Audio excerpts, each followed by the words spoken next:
Hablemos de Integración Económica. Es el podcast de la Secretaría de Integración Económica Centroamericana, SIECA, que explora desde diferentes puntos de vista temas relacionados a la digitalización, profundización y avance de la integración regional como herramienta de desarrollo para Centroamérica.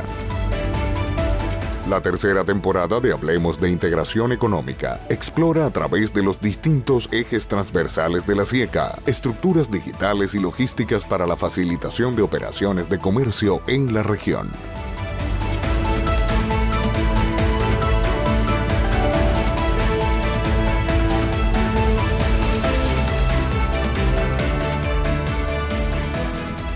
Hola, bienvenida y bienvenido al podcast Hablemos de Integración Económica. Mi nombre es Daniel y es un placer contar con tu compañía para este programa de la tercera temporada. Empecemos. Hoy nos acompaña Carlos Moreno. Él es economista de nacionalidad salvadoreña, con posgrado en Administración de Escuelas de Negocios de la Universidad de Chicago y un posgrado en Economía en la Universidad de Colorado. En el ámbito público ha ocupado los cargos de Director Ejecutivo para la Movilidad y Logística y Gerente de Desarrollo y Planificación del Ministerio de Obras Públicas y de Transporte de El Salvador. Ha sido consultor para organismos internacionales como el Banco Interamericano de Desarrollo, el Programa de Desarrollo de las Naciones Unidas, la Agencia de Cooperación Internacional del Japón y el Proyecto de Integración y Desarrollo de Mesoamérica. Actualmente es Director de Transporte, Infraestructura y Logística de la SIECA. Buen día, Carlos. Durante este programa hablaremos sobre el Plan Maestro Regional de Movilidad y Logística 2035 y sus corredores longitudinales. Por favor, cuéntenos, ¿qué son los corredores estratégicos propuestos en el Plan Maestro y cuáles son los corredores longitudinales? Muchas gracias, buenos días. En el Plan Maestro Regional de Movilidad y Logística, los corredores son concebidos como aquellos que articulan uno o varios orígenes y destinos de la carga o de los pasajeros. Esta articulación se hace mediante la construcción o el reforzamiento de infraestructura de transporte intermodal. La idea es facilitar el comercio y el intercambio de mercancías. Observe por favor que los corredores no son vistos como calles, como carreteras únicamente. Esas son rutas comerciales.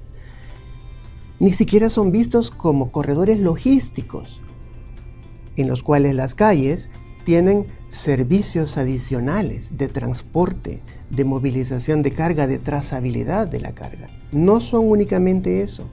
Los corredores económicos integran puntos de origen y destino de las zonas de producción, de las zonas de distribución y de las zonas de consumo, articulando áreas especiales para la generación de mercancías y generando posibilidades para el suministro de los insumos y la distribución de los productos terminados. En ese sentido, los corredores son más que carreteras, son más que infraestructura. Así son concebidos, son entendidos de una forma matricial. Se plantean como corredores económicos que atraviesan longitudinalmente la región, es decir, que inician en Panamá y finalizan en la frontera entre Guatemala y México, pero que se complementan con corredores interoceánicos, de tal manera que usted ve recorrida Centroamérica por 3 corredores longitudinales y por 8 corredores que conectan el Océano Pacífico y el Océano Atlántico. Así es como se ve el enfoque de fortalecimiento de la red de conectividad en el Plan Maestro Regional de Movilidad y Logística. Esta estructura que se ha propuesto parte de varias consideraciones que, si usted me permite, voy a desarrollar.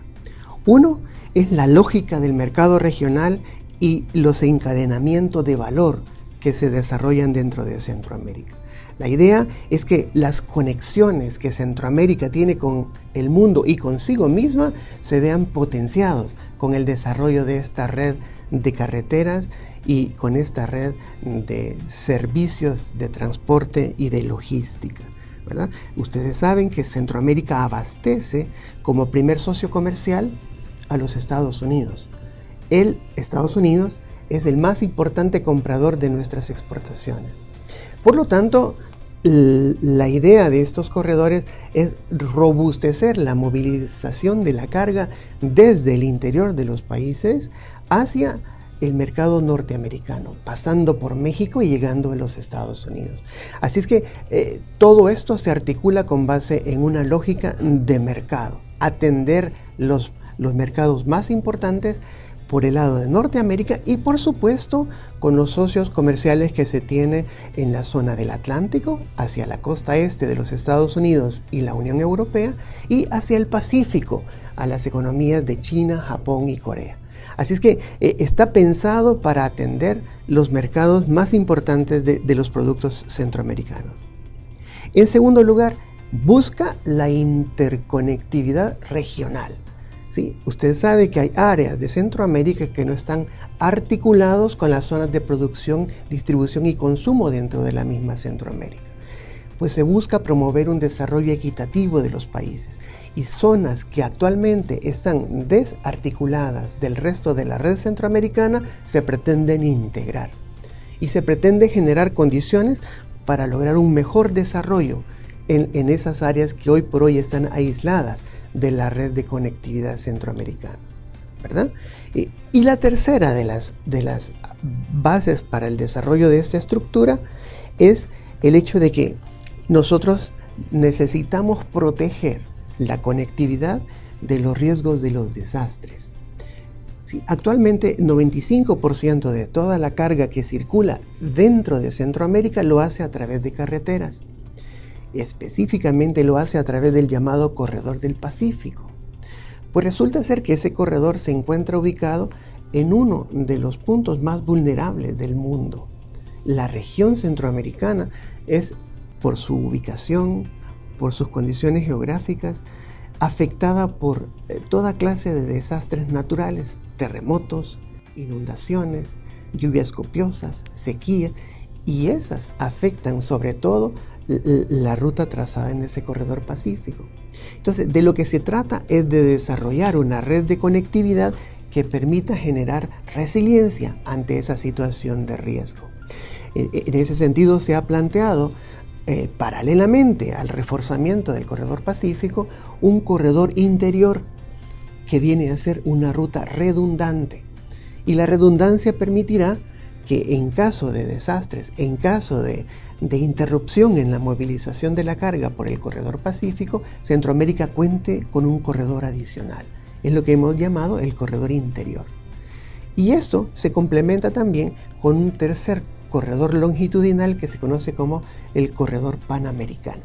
Ahí ustedes lo podrán ver en el plan maestro, que busca movilizar carga desde los países del sur y del centro de Centroamérica hacia la frontera con México, ¿verdad?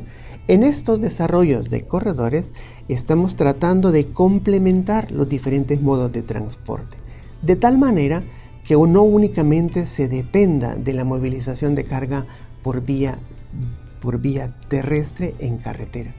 También estamos pensando articular modos de transporte marítimo para desarrollar rutas de transporte marítimo de corta distancia que permitan desarrollar una comunicación entre los diferentes puertos de Centroamérica y que permita sacar carga de las carreteras y llevarlas a las costas, llevarlas a los litorales de ambos océanos. ¿Sabía usted que Centroamérica tiene 36 puertos? Y no obstante, hasta el momento no tiene ni una sola ruta comercial que permita conectar esos puertos para llevar carga. En el plan se está tratando de integrar esa modalidad de transporte y complementarla con este transporte terrestre. Ese es como el planteamiento sobre la base del cual se está desarrollando esta propuesta de corredores. Son 8 corredores interoceánicos y son 3 corredores longitudinales. Qué interesante es visualizar a Centroamérica a través de los corredores económicos que integran puntos estratégicos y que permitirán robustecer el flujo comercial. Ahora bien, cuéntenos, ¿cómo se mejora la conectividad al interior de Centroamérica y con los socios comerciales de Norteamérica mediante el fortalecimiento de los 11 corredores estratégicos que plantea el Plan Maestro Regional 2035? Cómo no, muchas gracias. El Plan Maestro Regional de Movilidad y Logística va a basar ciertamente su propuesta inicial en el robustecimiento del corredor que hoy por hoy es el que más capacidad de movilización tiene, que es el corredor Pacífico.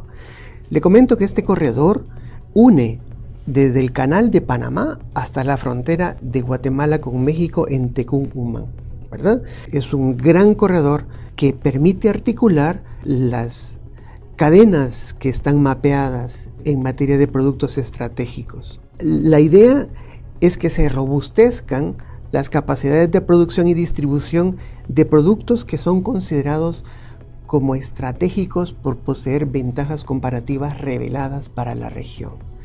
Los productos textiles, por ejemplo, que se procesan en el norte de Centroamérica y que se mueven hacia los Estados Unidos, se van a ver favorecidos por el desarrollo de estas formas de movilización a través del corredor Pacífico. Las cadenas de frutos, de plásticos, de cauchos, de maquinaria, instrumentos médicos, hidrocarburos, todas esas cadenas se buscan robustecer a través del desarrollo del corredor Pacífico, ¿verdad?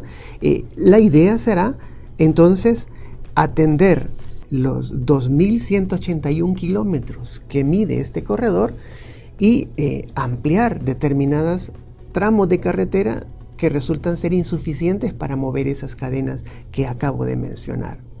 Se hizo un estudio de lo que se conoce como estudios de tráfico y estudios de origen-destino para identificar dentro de ese corredor cuáles eran los cuellos de botella, los puntos más débiles donde el tráfico se vuelve más intenso y hay más congestionamiento para movilizar esa carga. Para poder atender esos problemas, estamos pensando que se podrían desarrollar 86 proyectos diferentes de carácter multimodal, ¿verdad?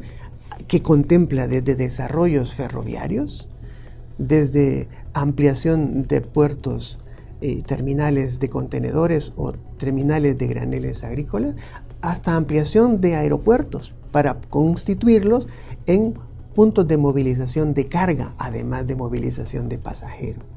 ¿Cuál es el propósito?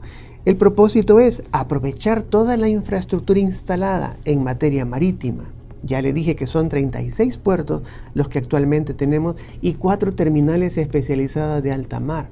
Son 40 instalaciones marítimas que se tienen. Y se tiene 46 aeropuertos, 21 internacionales y 25 nacionales. La idea es que esos aeropuertos puedan, además de movilizar 31 millones de pasajeros como actualmente lo hace, convertirse en puntos de movilización de carga para que también se complemente con el transporte terrestre y el transporte marítimo. Centroamérica está tratando de desarrollar un sistema ferroviario que hoy por hoy solamente opera en 2 países. ¿Sí? Esos 2 países más o menos tienen capacidad de movilizar carga a través de 256 kilómetros.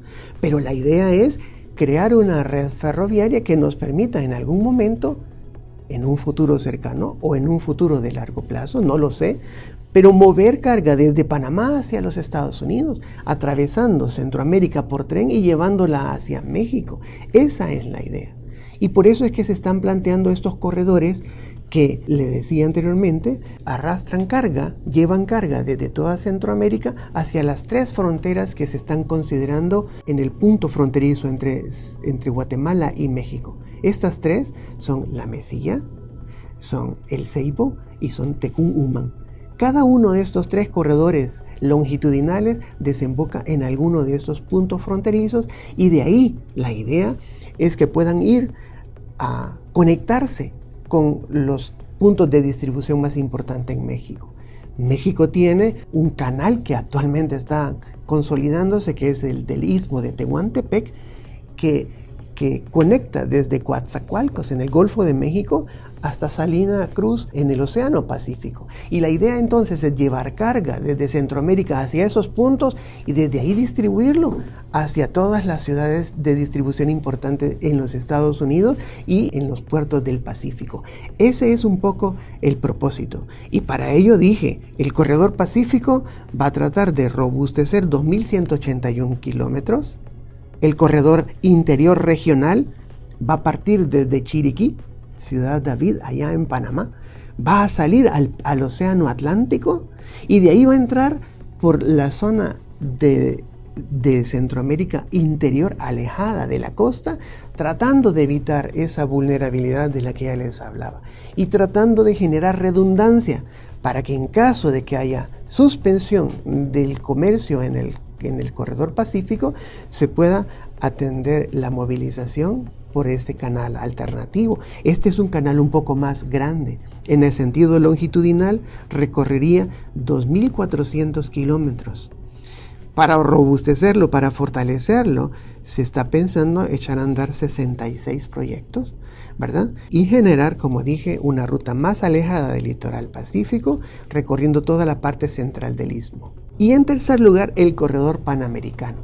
Este corredor va a unir los puestos fronterizos del Amatillo, que están en la frontera entre Honduras y El Salvador, con una ruta que lleve hacia la frontera entre Guatemala y México, conocida como la Mesilla, ¿verdad?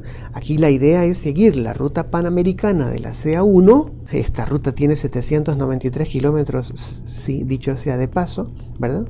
Con 36 proyectos que se han propuesto, y pasando por una zona montañosa, llegar a México para poder tener una tercera opción de movilización de carga. Esta es un poco la apuesta que se está planteando. Por supuesto que estos corredores longitudinales de los que le hablo están articulados con estos otros 8 corredores interoceánicos, ¿verdad? Como repito, es un enfoque matricial donde la articulación de los vías se va a dar tanto transversal como longitudinalmente. Entonces entiendo que el Plan Maestro Regional de Movilidad y Logística basa sus recomendaciones de inversión en infraestructura en una evaluación ambiental que determina los puntos con mayor riesgo de impacto ante los efectos del cambio climático, así como las áreas de reserva natural y ecosistemas protegidos en los 6 países. ¿Cuál es, en su opinión, la importancia de tomar en cuenta este eje de sostenibilidad ambiental? Todo esto en la formulación de este instrumento. Muchas gracias, esa es una excelente pregunta. El Plan Maestro Regional de Movilidad y Logística nace, fíjese bien, de una evaluación ambiental estratégica. Como punto de partida, el plan toma en cuenta esa característica que no podemos soslayar sobre la región centroamericana, y es que está sentada sobre una realidad geográfica complicada que le hace altamente vulnerable. Lluvias copiosas, inundaciones, huracanes, sequías, pérdidas de cultivo, terremotos, todas esas realidades caracterizan a Centroamérica y vamos a vivir con ellas. Por lo tanto, cualquier planificación en torno al desarrollo de infraestructura de conectividad debe tomar en cuenta esa realidad. Debe partir de esas consideraciones para gestionar adecuadamente el riesgo de sufrir ese tipo de desastres y para plantear, por supuesto, las obras de mitigación que permitan responder ante esa realidad. Y 2, tomar en cuenta que los efectos del cambio climático son cada vez más drásticos y que por lo tanto las medidas que deben adoptarse para el diseño, para la construcción, para el mantenimiento de toda esa infraestructura tienen que ser adecuadas para poder responder ante esa realidad. Esa es una gestión inteligente del riesgo ante esos efectos para aplicarlo al desarrollo de la infraestructura. El plan toma en cuenta esa realidad. Si me permiten, les comento que para poder identificar las áreas de propuesta de todas estas obras de infraestructura, se tuvo que hacer un levantamiento, primero, de cuáles son aquellos puntos más vulnerables ante esta situación de riesgo que les acabo de mencionar. Entonces se ha mapeado a través de un sistema de información georreferenciada aquellos puntos en donde se ha identificado mayores daños por efectos de lluvias torrenciales, por derrumbes, por caída de tierra, por rodamiento de rocas hacia las vías, etc. De tal manera que se han identificado aquellas en donde no es recomendable desarrollar obras de infraestructura, porque al hacerlo se estaría tomando el riesgo de dañar a personas que transiten por ahí, o a mercancía que transite por ahí, o a cualquier tipo de actividad económica que pueda estar relacionada con esa infraestructura. Y dos, se ha tomado en cuenta lo que se llaman reservas naturales, aquellos ecosistemas que los países deben proteger y que se verían afectados en caso que se desarrolle infraestructura, obra gris, ampliaciones de puertos, ampliaciones de carreteras. Entonces se ha identificado zonas de factibilidad de construcción y tenemos un mapa donde se establecen zonas de calor, donde se ve puntos donde se dice que es crítico el que se levante infraestructura en ese punto y donde se plantean opciones alternativas para los trazos de las carreteras, para los desarrollos de los puentes, etc. En este momento, para ponerles una ilustración, en el caso del gobierno de El Salvador y el gobierno de Guatemala, se ha llegado a un acuerdo para que los dos países se repartan construcción de puentes binacionales. En este momento, el puente General Manuel José Arce se está construyendo entre El Salvador y Guatemala en la frontera de La Achadura y Pedro de Alvarado. Este es un proyecto binacional que toma en cuenta la intervención de dos ministerios de infraestructura de dos países distintos. Ya está en construcción, es un proyecto que aproximadamente costará $35 millones y pretende subsanar una de esas debilidades de las que yo le hablaba. Cuando crece el río Paz en exceso, entonces socava los cimientos de la estructura que actualmente está en funcionamiento. Y ahí tiene usted que cuando crece el río de forma excesiva, se tiene que detener el movimiento de la carga o está en riesgo de caerse ese puente por estos efectos del cambio climático que cada vez son más drásticos. Y tormentas que antes se sucedían cada 100 años, pues ahora se dan 2 o 3 por año. Y ese tipo de consideraciones son las que se tienen que tomar en cuenta. Por eso su pregunta es tan relevante. Ningún plan de inversión, ningún plan de conectividad, ningún plan maestro de movilidad o del desarrollo de servicios logísticos puede cimentarse sin tomar en cuenta esa realidad que enfrenta Centroamérica. Así que se están desarrollando iniciativas para la puesta en marcha del plan, como el desarrollo, por ejemplo, de guías para la construcción de este tipo de infraestructura. Diseños que ya toman en cuenta esa fragilidad regional que tenemos, esa vulnerabilidad excesiva, ¿verdad? Por ejemplo, los manuales que el Consejo de Ministros de Transportes está aprobando actualmente, estos manuales para la construcción y diseño de puentes y obras de paso ya toman en cuenta esas variables de riesgo. Ya se desarrollan y se diseñan para permitir un espacio mayor para que puedan circular todos esos cauces hidráulicos. Las cantidades de agua que se están planificando ya toman en consideración esos efectos y estamos tratando de desarrollar entonces una infraestructura resiliente. En ese sentido es tan importante el tema de la sostenibilidad ambiental. Por eso le agradezco la pregunta, porque nos ha permitido explicar que este plan está fundamentado en esa valoración.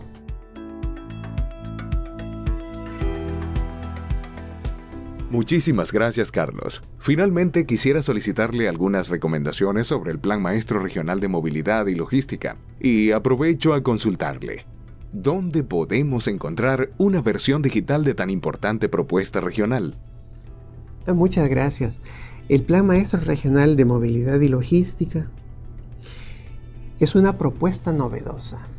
Nunca Centroamérica, en los 63 años que tiene de tratar de desarrollar una integración económica y una integración social y política, ha tenido una herramienta como esta, porque se ha consolidado todos los planes nacionales que en materia de infraestructura de transporte tienen los 6 países y se ha hecho una propuesta única.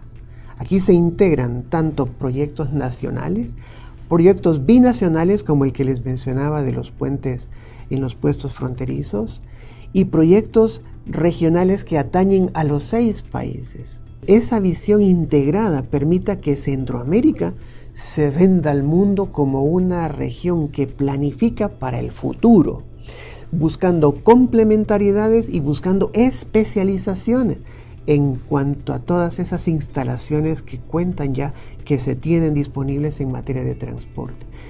Este proyecto contempla una propuesta de 374 iniciativas diferentes.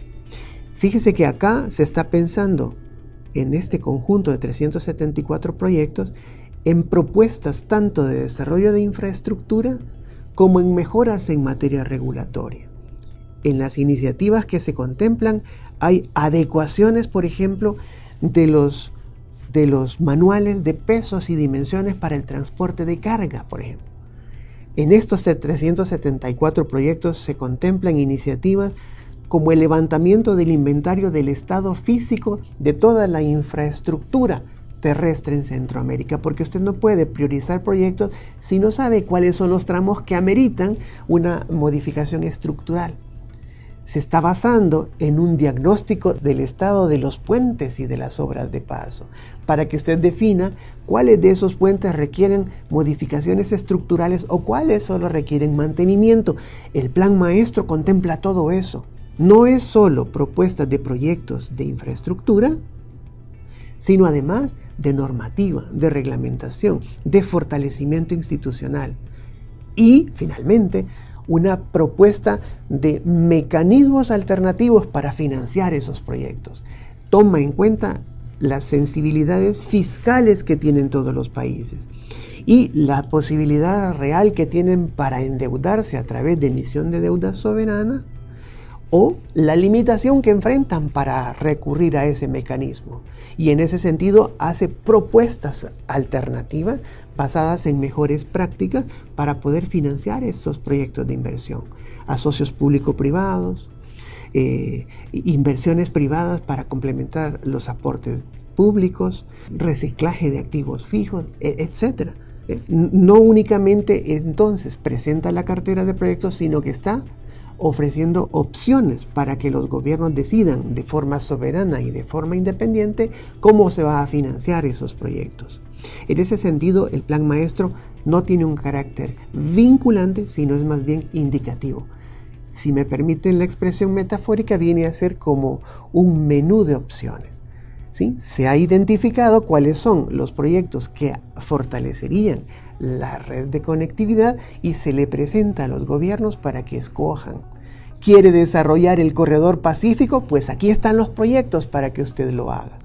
¿Quiere fortalecer un corredor alterno que se llama corredor interior? Pues están otros 66 proyectos para que usted los tome en cuenta. Y serán los gobiernos, con base en planteamientos estratégicos de largo plazo, con base en desarrollo de sus procesos productivos, que van a definir cuáles de esos proyectos se va a echar a andar. Por eso decíamos que este es un plan novedoso y es un plan importante para el desarrollo estratégico de Centroamérica. Le traza una ruta con posibles mejoras. En el caso de Honduras, por ejemplo, solamente para considerar la conectividad que podría tener Honduras con el resto de los países, hay una propuesta de 5 corredores distintos por los cuales Honduras se vería mejor conectado con el resto de Centroamérica. Lo mismo sucede con El Salvador, ¿sí? Los países entonces del Triángulo Norte tienen 8 opciones de corredores distintas dentro de estas 11 para poder identificar cuáles son las que mejor convienen a los intereses económicos y comerciales de estos países. Entonces, lo que quiero destacar es que el plan maestro presenta menú de alternativas para que los países escojan y para que los gobiernos decidan cuáles serían las etapas de implementación de este plan maestro. Obviamente que aquí es un tema importante el del financiamiento. Echar a andar estos 11 corredores supondría una inversión estimada de 52.5 mil millones de dólares. 52.500 millones de dólares son los que se han contemplado para estos 374 proyectos. Obviamente que esta es una concepción de largo plazo y la implementación de estos 374 proyectos no se tendría que realizar de manera inmediata ni de manera exhaustiva en todos los países. Aquí solo se ha identificado sobre base de origen y destino de la carga y sobre la base de las necesidades de articulación de los modos de transporte, cuáles serían los proyectos que más convendría implementar a la región. Yo les motivo a que ustedes consulten este documento. Es muy rico en información. Tiene información sobre las zonas de reservas naturales, las distancias que tienen recorridas cada una de las carreteras centroamericanas. Tiene un trazo de todos los puentes, de todos los puertos, aeropuertos, líneas férreas activas. Información que creo yo que no van a encontrar con facilidad en otras fuentes. Así es que ustedes pueden descargar este plan maestro del sitio web de la SIECA. Está en el rubro específico de conectividad regional y en las publicaciones recientes. Es una versión que va a estar disponible tanto en inglés como en castellano. Hoy por hoy solamente está en español, pero muy pronto va a estar disponible en la versión en inglés. Así es que ustedes abóquense al documento, identifiquen cualquier tipo de información que les resulte relevante y si necesitan alguna ampliación, cuenten por favor con el apoyo de la Dirección de Transporte, Infraestructura y Logística de la SIECA. Nuevamente agradecemos el valioso tiempo de nuestro invitado, Carlos Moreno, director de Transporte, Infraestructura y Logística de la SIECA, y los invitamos a nuestro próximo episodio para conocer más el trabajo que se realiza desde esta Secretaría. Recuerda seguir a la SIECA en sus redes sociales. ¡Hasta pronto!